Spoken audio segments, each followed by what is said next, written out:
On today's episode, we're going to talk about how to use your relationships for transformation. Your relationships with everything in your life is a deep reservoir, oasis for spiritual and personal transformation.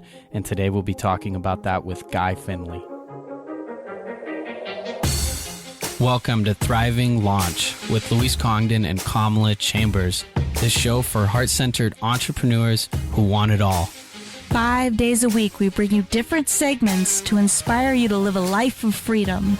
We interview the leading experts in the field of business, health, and love. Be sure to check out Training Tuesdays, where we give you a clear action plan to grow your own business. Do you have a product or service that you would like to sell online? Or maybe you've been thinking about it, but you're reserved to do it because you need a website, you need complicated systems, and you need to spend money? Well, I've created a completely free course that teaches you how to use Facebook in a purely organic way. This means no ads and no money are needed. You can use Facebook completely free. So head on over to thrivinglaunch.com. Opt into my Profit from Social Media course. I'm going to teach you the free methods to using Facebook to make money today. On this episode, we're here with Guy Finley. He's the best-selling author of Letting Go, and he really focuses on social issues about relationships, success, addiction, stress, peace, happiness, and freedom, and a way to lead a higher life. All right, Thriving Launchers, here we are with Guy Finley. Such an honor to have you on the show today. I've been in touch with your work for quite a long time. Guy, are you ready to launch? 10, 9, 8, 7, 6, 5, 4, 3, 2, 1. He is ready. Awesome. So I know one of the things that you're really jazzed to talk about today is relationships and the power of relationships and how that's kind of an unignored or ignored piece of self-development, spiritual healing, and growth. And I'd love to jump into that with you. Yeah, that'd be a great topic for us to look at together. And we have some wonderful supportive material to go along with it. So you lead and I'll follow there, Louis. Yeah, what's one of the first things when we talk about relationships and the power of a relationship to help us heal and help us grow? What's one of the first things that you really want people to know or to teach and help people understand? We are standing all the time in front of a spiritual gold mine that we don't recognize as being such, and that is our relationships. There's absolutely nothing more plentiful, nothing more pressing, and ultimately nothing more powerful than understanding that the relationships we have with one another are mirrors.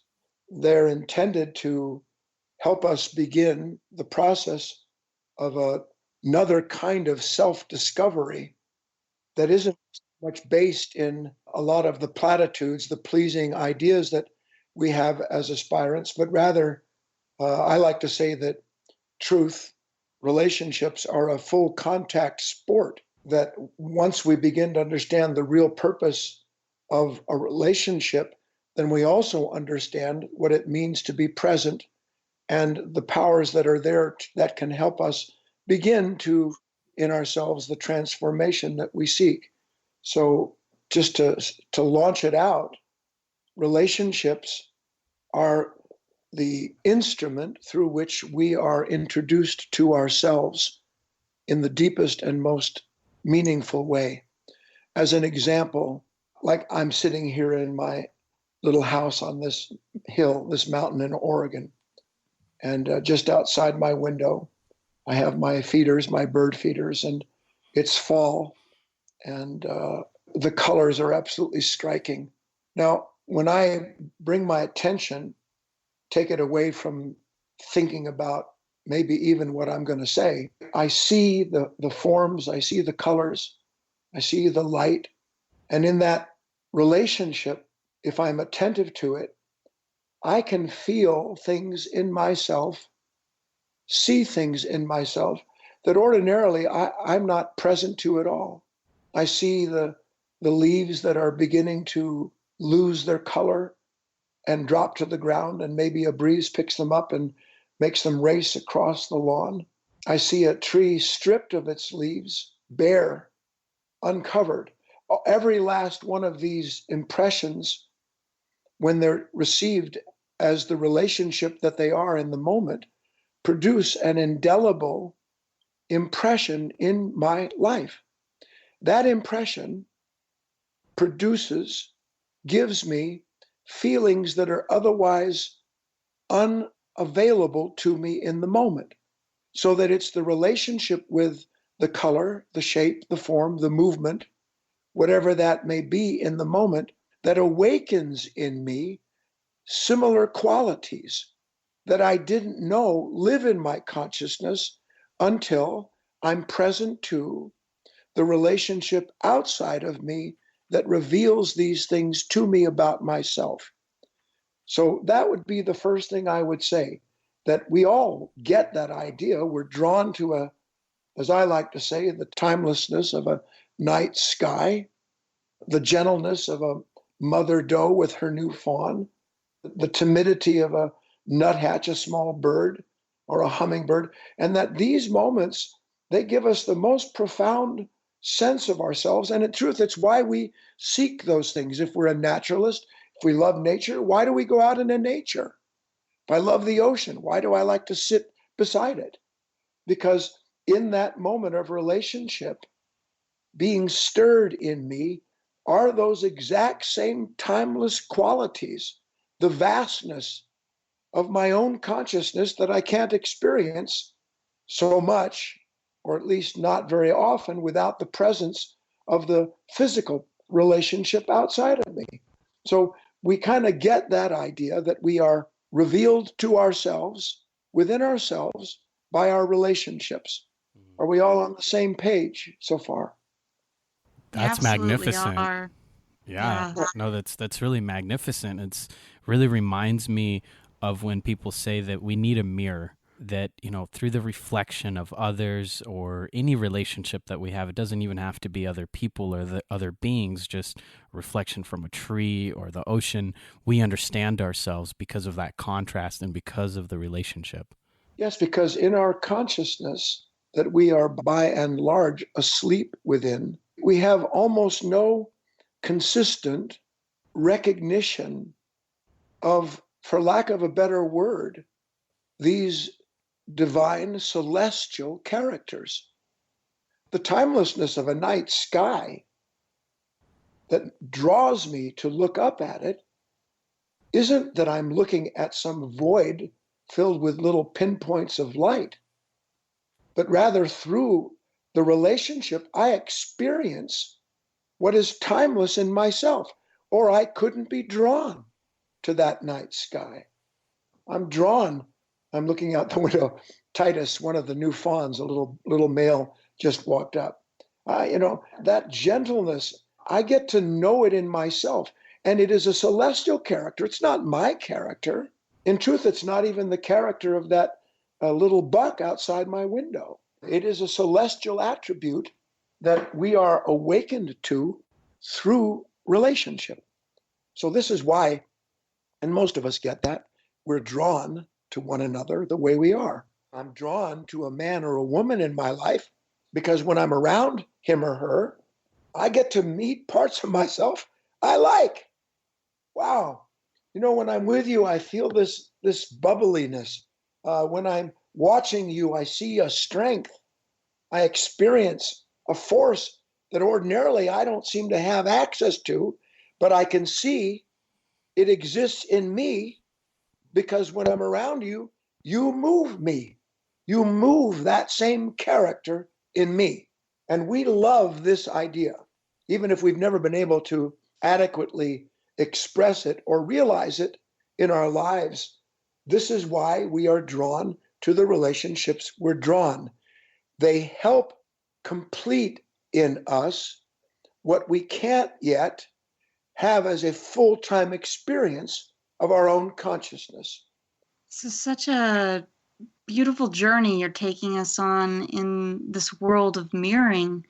And I'm excited to hear more. I'm just excited to hear what you have to share next. I don't even have a specific question because All right. I don't know what's going to unfold in the next segment. Well, before you jump into the next piece, I also really want to validate what I'm hearing, and not only validate it through my own experience and say that I absolutely love what you're saying, but also bring in somebody that I really love and admire, Dr. Harville Hendrix. He says that it is only in loving others that we truly learn how to love ourselves. And somehow that quote from Harville really resonates with what you're saying as well. Yes, and of course that's true, and not knowing the gentleman, I can only hope or assume that his understanding includes the following. So we've agreed that we realize these deeper, truer, more fulfilling aspects of ourselves through our relationships with others, because when we're around them, there is an unmistakable stirring in our soul and a subsequent realization that quality as being something that we've been looking for. That's why I think in that movie with Tom Cruise and Renee Zellweger, darn, show me the money. I can't think of the name of the film. Jerry Jerry Maguire. Yeah. Bingo. In Jerry Maguire, we get to this marvelous end point where he says to her, because he doesn't know what else to do, he says, "You complete me. Being around you has helped me discover in myself what I've been looking for my whole life." And that's a wonderful, sentimental, emotional view of this idea that you mentioned this doctor speaks of. But without the other side of it, Louis, Camilla, it's not only meaningless, it's actually harmful. Because if I look to another human being for only those qualities that when I'm around them awaken me to similar beatific, gentle, loving qualities, then I begin to look at that other person as, in one respect, necessary and required for me to experience what I do. Out of that, a terrible dependency is born, an attachment, not just to the other person, but to what I expect that other person to be so that I might be what they help me to see in myself. We have to go deeper than that. And here's what I'm going to. So we love the idea that looking out at nature, looking out at Titus, this little buck, or the hummingbird, or the beautiful person that I'm engaged to or going out with, or my own wife, as the case may be, that these people, these places, these relationships help me realize what is true, noble, and everlasting in myself. But the exact same principle applies to every moment when I'm around someone or something in some place that is disturbing me, that is causing me anger, to feel afraid, to be worried, to feel anxiousness, or even hatred. Those moments in our lives where we blame the relationship for what we're feeling have to be recognized as being under the exact same law as those relationships that we find to be beatific because of what they reveal in us. Relationships are equal opportunity mirrors. They don't judge, they reveal. And the relationships we're in with one another are intended to reveal to us what we don't know about ourselves, and that includes the characters in our consciousness that by and large have continued to hide themselves in us by blaming others for what we feel when we're around them. So we have to take both sides of the equation. We have to recognize that relationships are the ground of revelation. Each moment is the seed of revelation. The revelation serves the purpose of introducing me to qualities, characteristics, high and low, light and dark, that I am presently asleep to in myself. Naturally, we love recognizing and realizing these beautiful parts of what is divine in us, but we have a tendency, and that's a euphemism, to summarily reject or resist the realization of the parts of us that stand in the way of these deeper revelations, of these realizations. So that here's where we've gotten to. Until we can recognize that relationships serve to reveal within us what has remained hidden in us, and that stands as a limitation to enlarging our life and our relationship with life, then we will not be transformed. We are not transformed by the active side of love. We are transformed by embracing both expressions of it. And the other expression of love isn't just what I am drawn to, but what love draws to me through those people and places and problems that I don't want, that I might awaken to what stands in the way within myself to that fuller, more deeply perfected relationship. I would love to hear some ways that, these are such powerful concepts that you're transmitting. I feel the transmission coming through. I would love to hear some really practical ways that we could apply this in our daily lives. Absolutely. First of all, let's look at one last broad principle. Luis Camella, can I resist any moment in my life, push it away because something in me has decided it's against me? Can I be against life and learn from it at the same time? I hope this is a trick question. Yeah, right. Well, for a lot of people, it's not. Most of us don't have a living context to our relationship in this life. The living context is that this, as Mr. Howard, a great man I used to know before he passed away, this life is not a race to win, it's a school for our higher education. And if the context and purpose of our existence as individual beings is to discover through a broader set of relationships that life doesn't just make possible, but that brings to our door, when the student is ready, the teacher appears, these lessons, then if I reject the lesson, I've rejected life. And if I reject life, I reject love that's given it to me. So if we resist the moment or anyone or anything in it, then we are resisting the lesson that that moment has brought to us. We're denying the teacher that knocks at our door, because living within us is another kind of false teacher, a false body of ideas that tells us only what we feel is for us is actually on our side. That level of consciousness has divided life up into good and bad, light and dark, up and down, in such a distinct fashion as to draw a line between us and whatever it is, by the way, that has come to reveal to us what stands in our way of knowing a love that is authentically unconditional, because it embraces without question every lesson that life brings to us, regardless of its seeming nature. What you're really making me think of, and I want to get personal, and I hope this share is okay with you, Kamala. Kamala and I were recently at an event, and she was struggling with enjoying herself at the event. She was struggling with really being there. And I know that after a while I got really upset and I got really frustrated, and I really wanted to pull her out of what she was feeling and wanted to change her feelings, which I know, looking back on it, it's like that's totally wrong to want to change someone's feelings. And then later I actually blamed her for my inability to really have a good time or to really be present at the event. I feel like this is kind of what you're talking about, is because I was so against her experience and blaming her for the experience that she was having, I lost an opportunity to really learn. Yeah. No, that, look, for maybe a long time, we only can see these lessons in retrospect. But just to be able to recognize what you've described is a marvelous step in the right direction.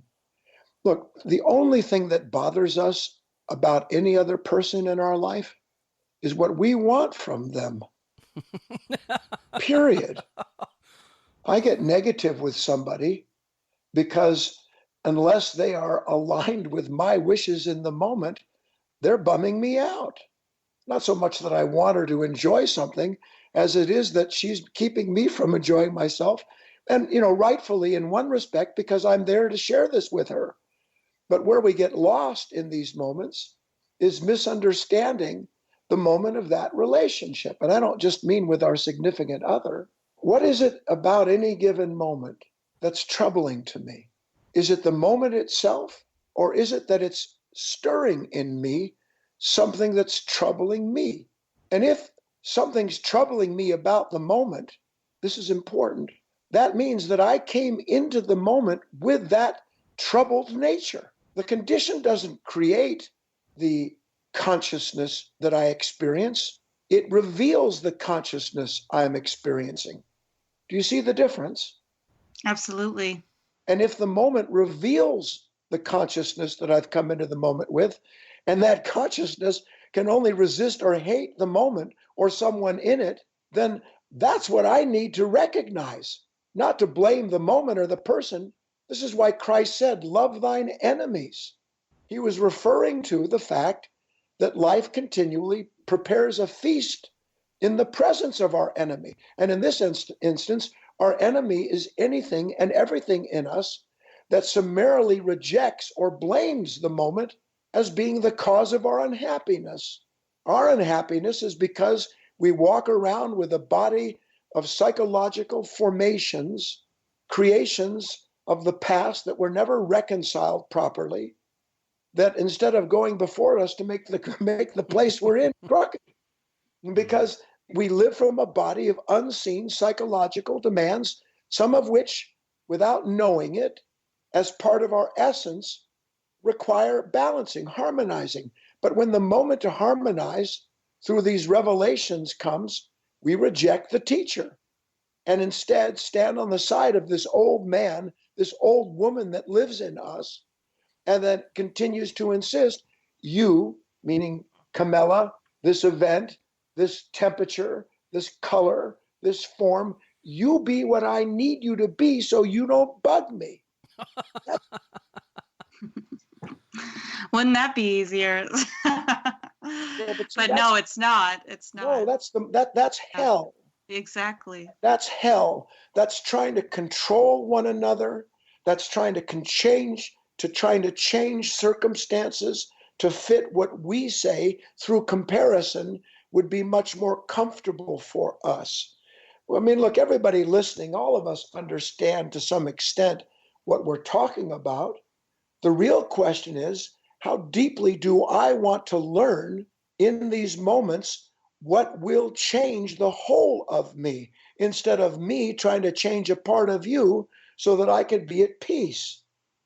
So what would you recommend in that situation where I am wanting Kamala to change so that I can be happy, which I know is totally wrong, but I'm lost in those tracks. Now I'm moving forward. That moment is past, but one thing I know about life is if I didn't really get the lesson out of it, I'm going to have plenty of opportunities to practice. What would you recommend to me? Here's one of my favorite ideas. And by the way, for those of you that are religious or spiritually centered, you'll find this idea, as I explain it, at the heart of all true teachings. So have you ever gone out, Camilla, Luis, with a group of people, friends, or maybe acquaintances of business enterprise? I don't know. You're sitting at a dinner table and you've all ordered what you like. And maybe when you looked at the menu, I know this is true for me, you think, oh my God, how could they charge $42 for a salad or some equivalent? Of course. And then you're sitting there and the waiter comes up with the bill and nobody reaches for it. And, maybe it's clear, look, we're all going Dutch, or maybe someone made it clear at the start, this is on me, but eventually someone has to take the lead. And maybe at some point, someone says, you know what, look, let me get this one. And everyone at the table has a small sigh of relief. Let me get this one. We get that idea, don't we? Here comes a moment. There's a real uncomfortableness because life has brought along a bill. And nobody wants the whole bill, but the bill has to be paid. The parallel would be here comes a moment in life. And whether we understand this or not, life continues to present moments to us that by their nature are karmic. Life itself continues to bring us into a moment where we are invited as human beings infused with what is divine to do the divine thing in this planetary body and amongst these personal relationships, which is what? I will foot the bill for this moment. Let me get this one. You're negative. I don't know why this is going down the way it is, and I want to complain. I want to blame. I want to get angry and frustrated. I want to pay back the guy that cut me off on the freeway by tailgating him. All of these negative emotions, and no negative emotion appears in us that isn't preceded by resistance to the lesson that's presented in the moment. So here I am, and ordinarily I demand that you, Camilla, pay the bill. Get on my side. I demand that person see they're wrong. Why don't they know they're wrong? So I try to command you by getting sullen or irritated or aggressive to get you to change your attitude so that whatever ache is in me will go away. But now I understand I can't change you. It's not just a mental affirmation anymore. It's a weariness. It's a deep-seated suffering that I've gone through 5,000 times, and seeing that when I ask you to pay the bill, all that gets bred is resentment. So I'm going to step up and do the thing I never thought was possible, which is I'm going to use this moment of my relationship to let it reveal in me the parts of me that want to run away from the revelation. I'll pick up the bill. I'll be changed. I will lay down my life and I'll feel that power. What a beautiful song that is. But you won't until you agree to lay down your life too. No greater love has a man or a woman than he or she who lays down their life for their brother. And their brother is not just their husband, their wife, their business partner, the stranger on the street. The brother is inside of us that is revealed by our brother. And if our brother is negative, if the moment presents something that brings conflict into my heart, my responsibility is to bring all of that that's in my consciousness, rejecting that revelation, into a summary understanding that I'll pick it up. I'll let this moment change me by showing me who and what I have been up until this moment. And it will be a new me that comes out of that moment because I've let the revelation of the relationship produce the energy and the possibility that exists in no other moment, in no other way. That is powerful. Really powerful stuff. Guy Finley, it's been so fantastic having you here with us on the Thriving Launch podcast. We've been talking. And I feel like we could, sorry, Kamala, I want to say, I feel like we could keep that conversation going for such a long time.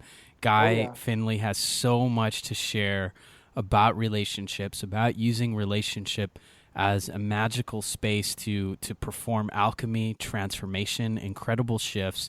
And at thrivinglaunch.com, we have links to some of his free stuff for you so you can dive deeper into this, his books, so you can dive deeper into his work. Go ahead, Kamala, take us away. Yeah, it's just such an honor to have you on the show, and we've been here talking about relationship magic. Yes, I'm delighted. It was a wonderful chance to look at some of these deeper ideas and to resonate, as I know we did. So I thank you, and what else can I say? Be well. Thank you so much. I hope to speak with you again sometime. You've been listening to the Thriving Launch podcast. For books and resources related to today's episode, make sure to head over to thrivinglaunch.com. We'll see you there. In our next episode, we've brought on Alan Cohen to talk about A Course in Miracles and how to simplify A Course in Miracles so you can get the full benefits out of that quintessential spiritual guide for your life.